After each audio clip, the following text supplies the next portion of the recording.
Greg Tepper of Dave Campbell's Texas Football and TexasFootball.com here at the THSCA Coaching School and Convention in San Antonio. The head coach of the team that everybody's talking about in the 806, the Lubbock Coronado Mustangs. It's Coach DJ Mann. Man, super blessed to be here. You wouldn't believe it, man, but I've always wanted to sit in this seat. Like, I've walked around this convention for 13, 14, 15 years, and just to have the opportunity to sit right here and speak with you, man, it's a super blessing.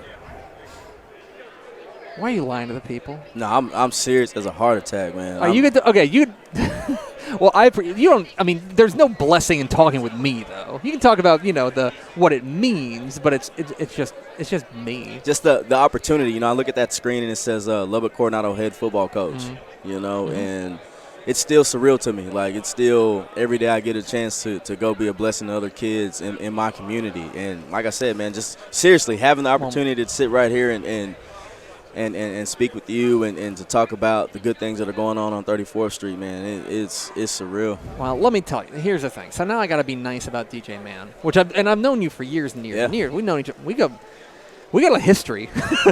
We got a history since about 2012ish, 13ish. About then. That's when we started talking mess to one another on Twitter. But here's what I have always admired about you, and I'm not just blowing smoke up your butt, but coaching for you is a calling to do something bigger than winning football games. And I've always known that to be, like, you want to win football games. These are not separate issues. No doubt. But what I've always admired about you is, and why I think you're such a great fit for Coronado, is we're going to do this for the community. We're going to make this something for the community to be proud of. The football wins are going to come as a result of that, but it's that, and it's the foundation first. And that's something I've always. No doubt. And I feel like you guys have really established that in a short time. Yeah, I want to win games, and Mike Meeks brought me to Lubbock to win games, but if that's all I'm doing, like, if I'm not having the opportunity to change kids' lives, and I told the kids, if I only talk to you about football, if I never ask you how your day's going, what's going on at home, please go tell them to fire me, because I don't deserve to be around, if it's only about trying to win a football game. So it is so much more than that, man. That's the Ohana thing, man, being family and taking care of each other. That's where it's at. Yeah, well, I have to imagine that the coaches that you've been an assistant coach for a long time under a lot of coaches who have that same type of mindset, and it's pretty clear that you've taken a lot from the guys that you coached with before you got your first head coaching opportunity. Yeah, I mean, everybody that I've really coached for, whether it's Carlos Lynn, Bill Howard, Terry Smith, Greg Owens, one thing that they have in common were they were very good at taking care of kids. Like, they taught me some X and O stuff, but the one thing I learned is if you're not taking care of kids and you're not doing right by them, you're worthless. All right, let's talk some Coronado football. Because last year, I'm interested now that some time has passed after last year's, really, I think, solid year. But how do you assess what you guys were able to do in year one there? I mean, on one hand, we're proud of what we do. I don't want to disrespect those kids and say, we had a bad season, and but we want to do better. That I don't think 7-5 is our standard. Yeah, we were the district champ. We had the #1 seed and everything, but that's just not. I don't think that's what they brought me to do. They didn't bring me to Lubbock to be average. They brought me to Lubbock to win big games. So, like I said, on one hand, I'm proud of those kids, but on the other hand, we got a long way to go.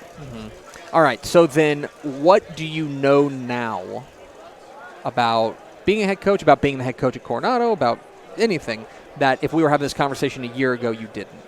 Man, you have to be flexible. When I first got the job last year, it was so, like, stay on schedule, stay on track.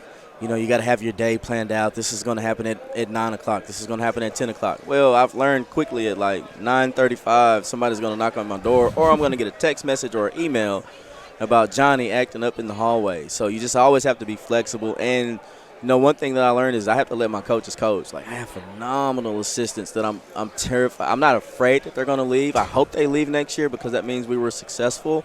But I really think that they're going to get an opportunity to be head coaches and coordinators next year. So I let them do their thing, man. All right. So let's take a look on the field going into 2022.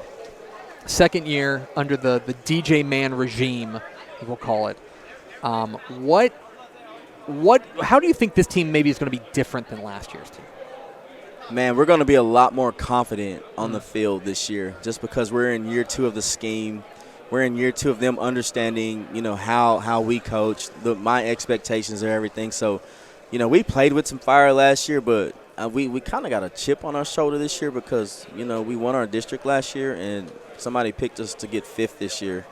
So it's all good, man. It just gives us something to be. And I thought you'd like that. It don't take much for Coach Mann to get pissed off.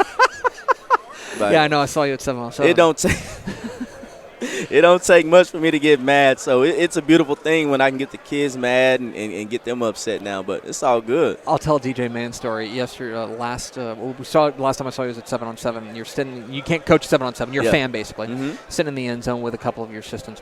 You're watching, and a woman who works with the district, I think one of your administrators, somebody said, I'm going to behave. I'm not going to yell. I'm not going to yell today and stuff like that.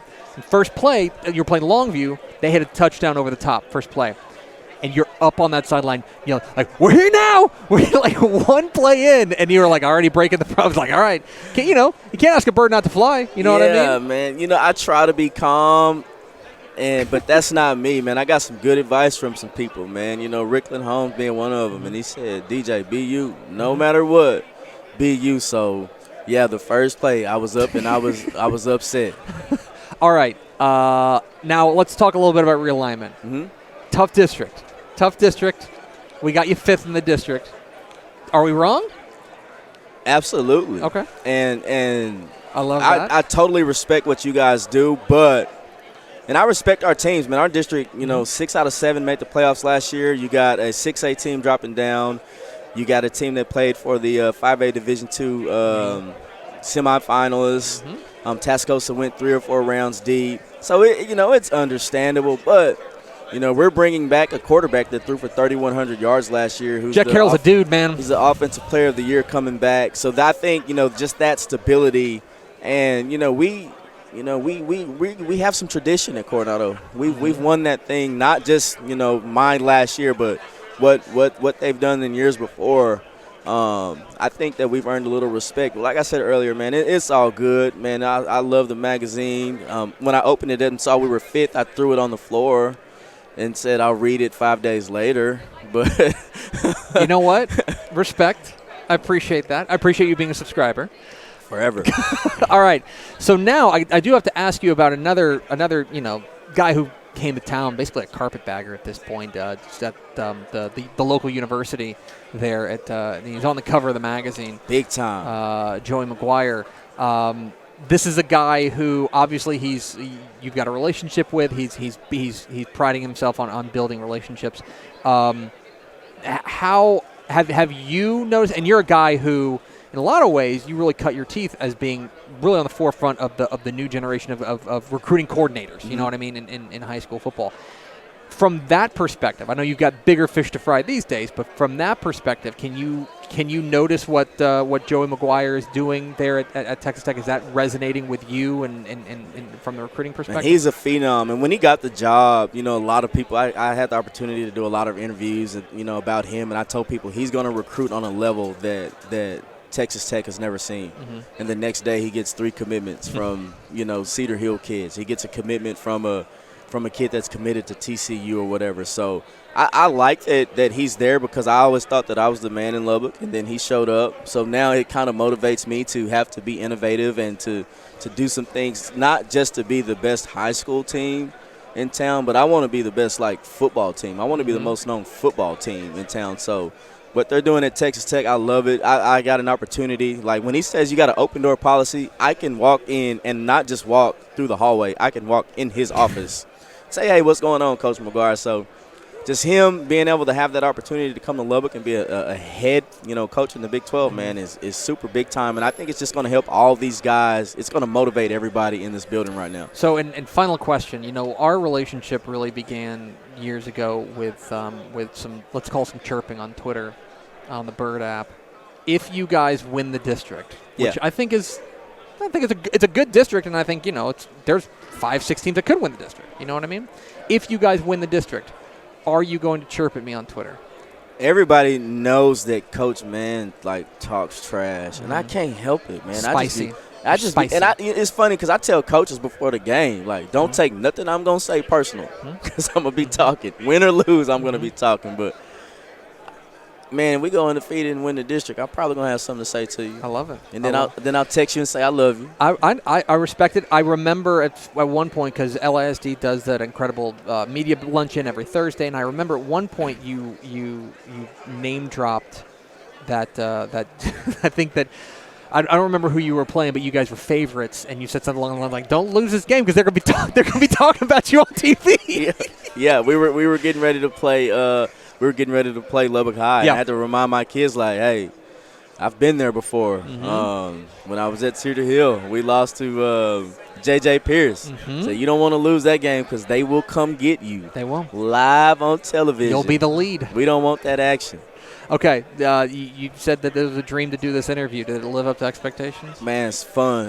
This is a moment, and I'm not joking. I'll never forget this, man. Okay. Never forget this. 20 years down the line, however long I'm blessed to coach, this is where it's at, man. This is like being in all the big-time magazines, Sports Illustrated, Athletic, all that crap, ESPN. This is where it's at right here. Coach, appreciate your time, my friend. Yes, sir.